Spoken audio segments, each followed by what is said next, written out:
This is the definitive guide of how people are currently making money with OpenClaw or all agentic AI.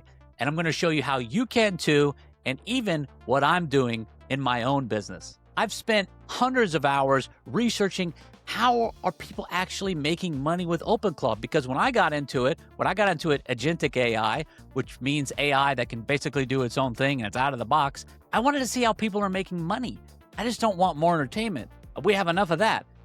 And so I went on a mission. I dug, I searched, I spent hundreds of hours, not only with my own OpenClaw setup, but studying what other people are doing. And in this video, you're going to learn some bona fide ways that people are actually making money, not just through content consumption, meaning that they're going to talk about OpenClaw like I'm doing, and then get views and get more traffic to their business, which is a legitimate thing to do. But what are people actually doing with their OpenClaw setups that's turning up the heat in their business, or maybe starting a business from scratch, doing all sorts of things? So you're going to see what they're doing, and I'm going to show you, based upon all that I've studied, what I started to do, and you can take a look at that too. Let's dive in. So basically what I'm going to do here is dig in some of the most notable cases that I was able to find. And while I can't promise you that these numbers are real, I think they are. I believe them. So it's going to be up to you to do your own research to decide whether you think that these income claims are legitimate or not. I believe them for whatever that's worth,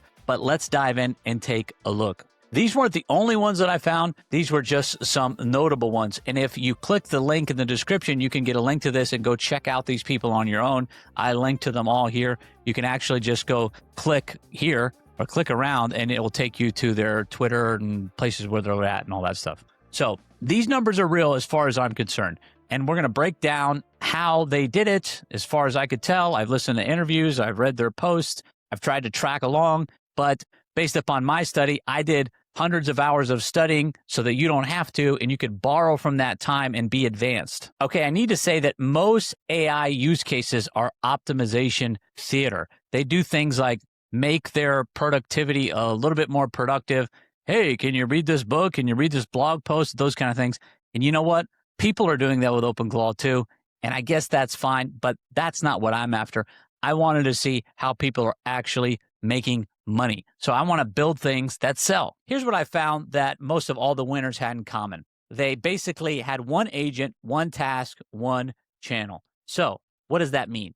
Well, that looks like they have a simple setup, because you can create as many OpenClaw bots as you want. You can have one named John, one named Harry, one named Sally, and they do all different kind of things. But for most people, that gets overly complicated. Well, what these winners did is they had one agent and they sort of worked with that agent and trained up that agent, and they kept on refining it for that task in their business. Simplicity is the point. Agentic first is the blue ocean, and we're going to talk about that more. So here's one that's pretty cool. Nat Ellison built Felix Craft on OpenClaw. One job, create a product and sell it while he slept. In all candor, Nat had somewhat of an audience already, and it was not that big of a jump to get his bot an ability to have a traffic flow to be able to sell what he sold. What did he sell? It was a 66-page PDF, built a landing page, wired Stripe, and listed it. Nat woke up to a 9K in sales. He's done a lot more now. He got a coin together, a crypto coin together with Felix, and they claimed the fees. And so they started making money from that, and like hundreds of thousands of dollars, which is pretty crazy. But basically what Nat did is he was able to leverage his own traffic flow and then parlay that off to his bot. And then the bot was able to sell something, and it turned into one thing or another, which is a big lesson. You need to have distribution. You need to have some sort of traffic flow and be able to control your traffic and your source of your traffic. If you want to, you can go find Nat doing interviews. He's done a whole bunch of them, and he will explain how he did it. But I just gave you the gist of it. You could save yourself hours and hours. That's basically what he did. He created a bot called Felix. He gave it his own Twitter account, and he gave it some guardrails and things like that, and he worked with it, and he said, hey, go think of something to sell, and it made an ebook about how to be like Felix. It did very well. Here's a prompt that you can use. If you want to, you can do the same thing. I don't know if you have an audience or not, but if you don't, we'll talk about that later. And you can get your agent to do something similar and see what it does. You could copy this prompt here, and you can copy this prompt here and have fun with it. The Content Engine by Oliver Henry. 500K TikTok views, $714 at MRR. I'm sure he's up above that now because he's done other things with that success of that. He wrote an article with his bot, and that went super viral. And he was getting TikTok views for what? For an app that he called Snuggly. And it's like interior design app. And he made videos basically all with his bot. And the bot would do cool things like analyze trends, see what kind of comments, and it would basically build the entire TikTok, and he would pick the music, and it would go out there, and they would iterate, and it went pretty successful. And then from there, he's able to parlay people off into his app and do all kind of things. And his bot's name was Larry, and then he went on to do other things with Larry that's pretty cool, which I'm sure he's made a bunch of money on as well because Larry got famous. Why? Because Larry did this. So again, you're going to see that reoccurring theme of traffic flow. If you can get your agent to do cool things, people will notice, and then you can get your agent to sell those cool things. What do you know? Now, there is a Larry skill that Oliver built, and it will basically, you can copy what he did as much as you can. But here's a prompt if you wanted to use. I recommend that you probably go and check out the Larry skill and get a more detailed explanation. But here's a prompt. If you don't know where to get started, try that. Plug it into your OpenClaw bot or your Hermes bot or whatever other kind of bot you got, and see what happens. Now, this one is pretty interesting because this wasn't an exclusive OpenClaw setup. This guy, Neville, built Post-its. Post-its is pretty cool.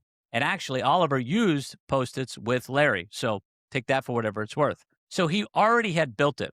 He's really into marketing, and he decided to build an open source schedule, social media scheduler, and that's what he built. But since OpenClaw started to become so popular, he decided that he would make it Agentic-Friendly, meaning that you could interact with your bot with his software.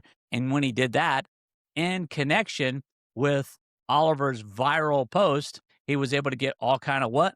Traffic. He got traffic to his SaaS, and boom. Building a tool. If you're building software, you need to make it Agentic-Friendly. Otherwise, in the future, ain't nobody's going to want to be interacting with software on their own. They're going to just tell their bot, hey, go do this because this is what I need done. And then it's going to go do it. And if your software doesn't connect, you're going to be left behind. And so that's what he figured out. And his SaaS skyrocketed in revenue because he made it Agentic-Friendly. I like to call it Agentic First, Human Final. So if you already have tools, you could take this prompt here and apply it to it and tell your bot or tell Claude Code or anything that you're using, hey, we need to make this agent first or agent friendly at the very least, and see what it comes up with. The outbound closer, a guy named Adam Sand on Twitter built RoofClaw on OpenClaw. So from what I understand, he basically set up a customization for roofers so that they could use OpenClaw in their business. He pre-installed on a Mac Mini and he sold it to them for $5K. And then he even used the OpenClaw to do cold emails and book discovery calls. And allegedly he closed $1.8 million worth of business. Look, I don't know if these numbers are true, but I have no reason not to believe the guy, but that's pretty incredible if this research is accurate. With that being said, I even heard about a 15-year-old kid who was making $30,000 in contracts, basically doing the same thing. I don't think he was installing on Mac Minis, but he's helping people get set up and customize with their OpenClaw setup, because that's what you can do. You can customize this. If you have a coaching business, consulting business, some other kind of business, a dentist, it doesn't really matter. You can incorporate OpenClaw into your business and set it up the way that you want to. You're not within the bounds of Claude or GPT or whatever. You have it set up the way that you want to, customize to your business with all the guardrails off. And so like I mentioned before, Adam Sand did this thing. He packaged, he put it on a Mac, and he did a whole bunch of that. And so that was another thing that was here, because it's sort of a different thing, a niche agent packager. But let me give you a reality check here. This is going to cost money, obviously. You're going to have to at least pay for API tokens or subscription. What I do is I pay for subscription. I got the max plan on Claude Code. I got the max plan on Codex. That's what I'm using. I never run out, so take that for whatever it's worth. I'm not saying you will be able to do it, but hey, it's worth a try. So this thing costs money, and it costs time. Listen, you got to iterate on these things. They're going to crash. Mine crashes all the time. It dies all the time. I don't know why it dies, but it dies. And then what do? Well, we look around and we figure out how to do it. all I do is I go to one of these other agents like Codex and I go tell it to fix it and it fixes it. I know there's other debugging you could do in the terminal, but I don't do that. I just tell another AI to fix it and it fixes it. You're saying, well, why not just use that other AI? Because it's in a container. It's in a container, and open source is the future because it takes the cap off the potential of what people can do. And it's agent agnostic. It's LLM agnostic, meaning you can plug in or plug out any kind of LLM you want and even host your own LMs locally on your machine and not to pay any subscriptions. But you have to have a pretty robust setup for that. When I mean setup, I mean a pretty powerful machine with enough memory to be able to pull something like that off, like a jacked up, when I say jacked up in a good way, Mac Studio or multiple Mac Studios or some kind of custom PC. It's up to you. But if you're going to run local models, beefy ones, powerful ones, you also have to have a powerful machine. But they are open sourcing a lot of other models, making smaller models that you can run on basically any kind of machine. Those are worth checking out too. But you can only do that with agentic open source AI like OpenClaw or Hermes or the other stuff that's out there. But those are the two big ones. So I want to show you, based upon this research, and these are just the most notable cases, what I started to do because of this agent first revolution. I read every OpenClaw case that I could find, pulled apart the revenue models, the prompts, the failures. My focus was always monetization. From all that, I built two products. Let's take a look. Your agent is smart, but it doesn't know your buyer. And the chances are you don't really even know your buyer, even if you're in business, because your buyer has a psychological profile that's extremely detailed. Want to know what that thing is usually called? A buyer persona, but we also call them avatars. So I built a product called Avatar Czar. It's an AI-powered persona engine. You have a guided conversation. It builds real psychological-based buyer profiles, pain, desires, objection, language pattern, exports ready profiles, and you can hand your agents. But you can actually make this with your agent. When you get on Avatar Czar, it will take you through all this induction. You'll build out an avatar. You'll build out a brand. And then from there, you can launch targets and set up automations. And then that feedback loop will feed back into the system to make your avatar more accurate and your branding more accurate. So you know exactly at the end of the iteration what works, exactly what offer is going to work, what traffic is going to work. Wouldn't that be great? What kind of sales call, if there is a sales call, what kind of branding, what kind of colors, you'll know all that because the system, you have the super powered, superhuman intelligence. It's not even like super, it's extra human, it's alien, like it's God mode intelligence.